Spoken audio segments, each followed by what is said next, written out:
마누엘 노리에가는 1983년에서 1989년까지 집권한 파나마의 독재자이자 범죄자이며 악명이 높았던 인물이었는데요. 사실은 노리에가는 냉전 때인 1966년부터 미국 CIA를 위해 일해왔고, 조지 부시 대통령이 CIA 국장이던 시절부터 중남미와 카리브해의 좌파 정권 교란에도 협력했었고, 또한 미국의 마약 단속에도 협력하여 1978년부터 1987년까지 미국의 마약 단속국으로부터 매년 감사장을 받을 정도였습니다. 1981년 파나마의 독재자인 오마로 토리오스가 비행기 사고로 사망하자 노리에가는 실권을 장악하고 1983년 군 최고사령관이 되는데요. 그 당시 대통령이었던 델바의 파나마 대통령위에 군림하면서 파나마를 입맛대로 다루기 시작합니다. 안녕하세요. 지식발대입니다. 구독과 좋아요는 저에게 큰 힘이 됩니다. 노리에가는 콜롬비아 마약 밀매 조직이 파나마를 경유해서 미국으로 마약을 운반하는 것을 용인하기도 하고, 대외적으로는 반제국주의적 외교 정책을, 안으로는 군부 독재 체제를 추구하며 미국 정부와 신경전을 벌입니다. 그리고 독재 체제를 유지하기 위해 15,000명 규모의 파나마 국방군으로 야당을 무자비하게 탄압해버립니다. 1988년 2월 5일 미국 법무부가 그를 마약 밀매 혐의로 기소하자 노리에가는 미국이 파나마 운하 장악을 위하여 자신을 제거하려 한다고 비난하는데요. 델바의 파나마 대통령은 이런 분위기를 이용해 노리에가를 해임해버립니다. 하지만 노리에가를 지지하는 의회는 오히려 델바의 대통령을 몰아내고 노리에가를 국가 수반으로 추대하는 일이 발생합니다. 열받은 레이건 대통령은 1988년 3월 11일 파나마 운하 사용료 700만 달러 지불 중지 등 파나마에 대한 경제 제재를 시작하고 4월 5일 미군 1,300명이 파나마에 증원됩니다. 1989년 5월 7일 파나마에서는 총선이 열리고 노리에가가 지지하는 카를로스 두케와 기에르모 엔다라 간의 대통령 선거가 벌어집니다. 엔다라가 3분의 1을 넘는 득표를 기록했음에도 불구하고 파나마 당국은 어떤 발표도 하지 않고 입을 닫아버리는데요. 부정선거에 분노한 수만 명의 시민들이 시위하지만 배째라 해버립니다. 5월 9일 부시 대통령은 기자회견을 통하여 노리에가는 선거 결과에 승복하고 군 사령관직에서 물러날 것을 촉구하자 파나마 선거관리위원회는 이번 선거가 야당이 끌어들인 외국인들에 의하여 방해 공작을 받았다고 선언하고, 외세의 개입과 강범위한 선거 부정을 이유로 대통령 선거를 무효화합니다. 그리고 9월 1일 프란시스코 로드리게스가 임시 대통령으로 취임했으나 로드리게스도 노리에가의 허수아비에 불과했으며, 열받은 미국은 파나마와 외교 단절 및 강력한 경제 제재 조치를 시작합니다. 10월 3일 독재에 반대하는 소장파 장교들이 쿠데타를 일으키지만 실패로 돌아가고, 노리에가는 배후에 미국이 있다고 주장하였으나 미국에서는 이를 부정하는데요. 오히려 쿠데타의 실패로 노리에가의 지위는 더욱 강고해집니다.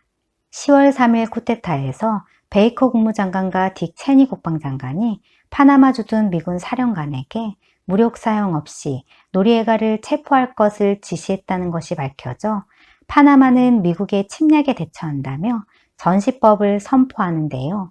10월 13일 조지 부시 미 대통령은 노리에가 축출을 위해서라면 군사력 사용도 반대하지 않겠다는 발언을 합니다.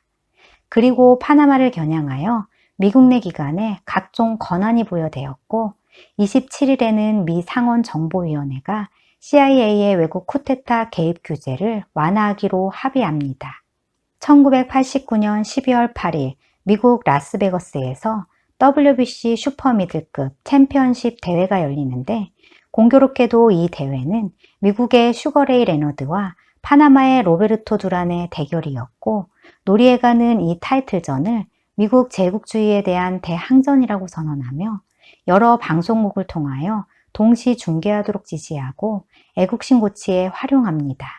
하지만 두란은 레너드에게 판정패하고 파나마의 분위기는 싸늘해집니다. 12월 16일 파나마 의회는 파나마가 미국과 전쟁 상태에 있다고 선언하는 한편 노리에가군 총사령관을 정부 수반으로 공식 임명하면서 노리에가를 민족해방투쟁의 최고 지도자로 임명한다고 발표합니다. 즉 프란시스코 로드리게스보다 노리에가의 권한이 우위에 있다는 것을 공식화한 것인데요. 노리에가는 이미 파나마의 실질적인 권력자로 알려져 있었으나 이로써 공식적으로도 최고의 지위에 오르게 됩니다. 그리고 미국이 파나마를 침공하는 사건이 발생합니다.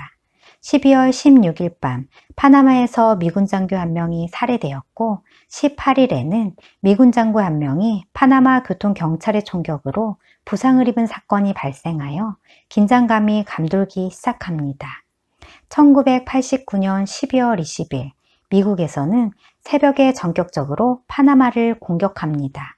파나마 주둔 미군에 9,500명의 해병대, 육해군을 추가 동원하여 총 2만 1,000여 명이 투입되고 미국은 파나마를 아주 끝장내기 위해 철저하게 공격 준비를 하는데요.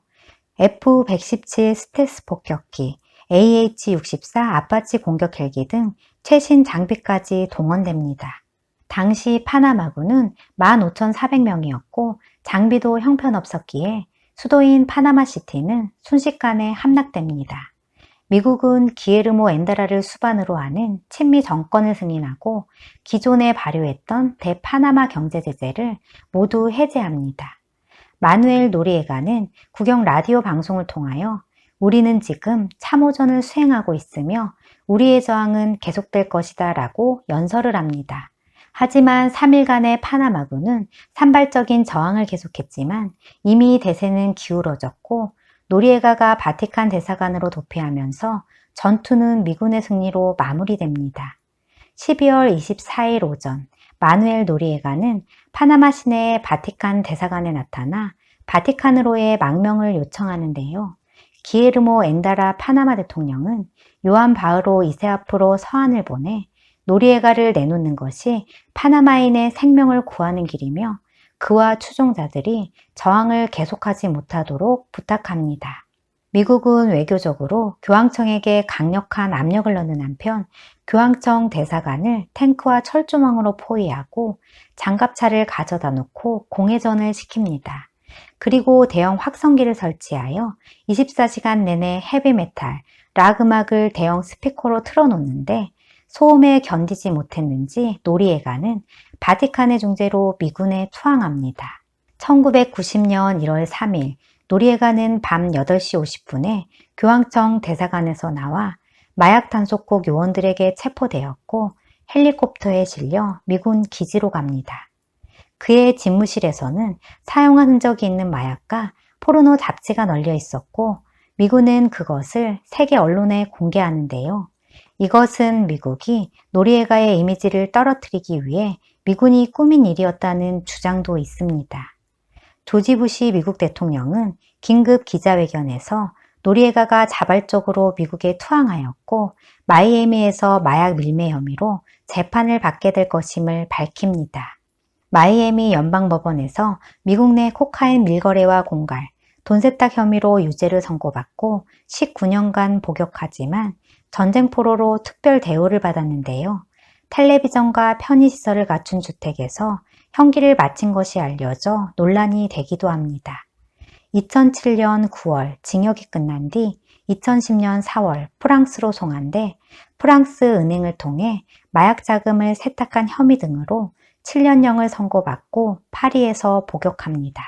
2011년 12월 11일 조건부 석방되어 고국으로 송환되었지만 파나마에서는 정적 살해죄 3건으로 최소 20년, 최대 60년 징역형을 선고받지만 건강 악화로 수감 생활은 1년 남짓만 하고 병원으로 옮겨지며 2017년 5월 29일 가택연금 상태에서 뇌출혈 등 수술 후유증으로 사망합니다.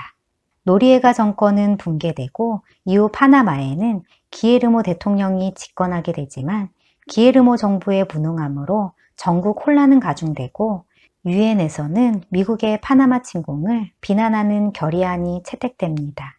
미국은 노리에가 정권 하수인 노릇을 하던 파나마의 경찰과 군대를 해체해버렸는데 치안을 유지하던 미 헌병이 작전이 끝나 모두 철수하자 치안 유지 능력이 상실되고 범죄가 들끓게 되지만 기에르모 엔다라 정부는 이 문제를 제대로 해결하지 못합니다. 잘못하면 콜롬비아나 브라질 같은 나라들처럼 무법천지로 변하겠지만 파나마의 기업인들은 자본이 충분히 있었기 때문에 어떻게든 자력으로 치안을 유지하고자 노력했고 마침 일자리를 잃은 군인과 경찰이 많았기에 자연스럽게 이들을 고용해서 사설 경비업체를 차렸고 햄버거 하나 사러 가려 해도 경비원이 없으면 안 되는 상황이라 너도 나도 경비업체를 차리면서 경비업체의 숫자와 인력이 막대하게 늘어나게 됩니다. 이전에는 10개 정도밖에 안 되던 사설 경비업체가 1992년 시점에서 내무부에 등록된 것만 100개 이상, 그 종사자는 약 10,000명에 달하게 되고 치안 유지를 명목으로 하여 N16 소총이나 우지 기관단총으로 군대급 무장을 하였으며 백주대로의 범죄를 소탕한다고 총기 난사 사건을 벌일 지경에 이르는데요. 결국 노리에가 정권의 군 경찰이 군벌 사설업체로 복귀해버린 상황이 되어버립니다. 오늘은 파나마 침공에 대해 알아보았는데요. 내용이 도움이 되셨다면 구독과 좋아요 꼭 눌러주세요.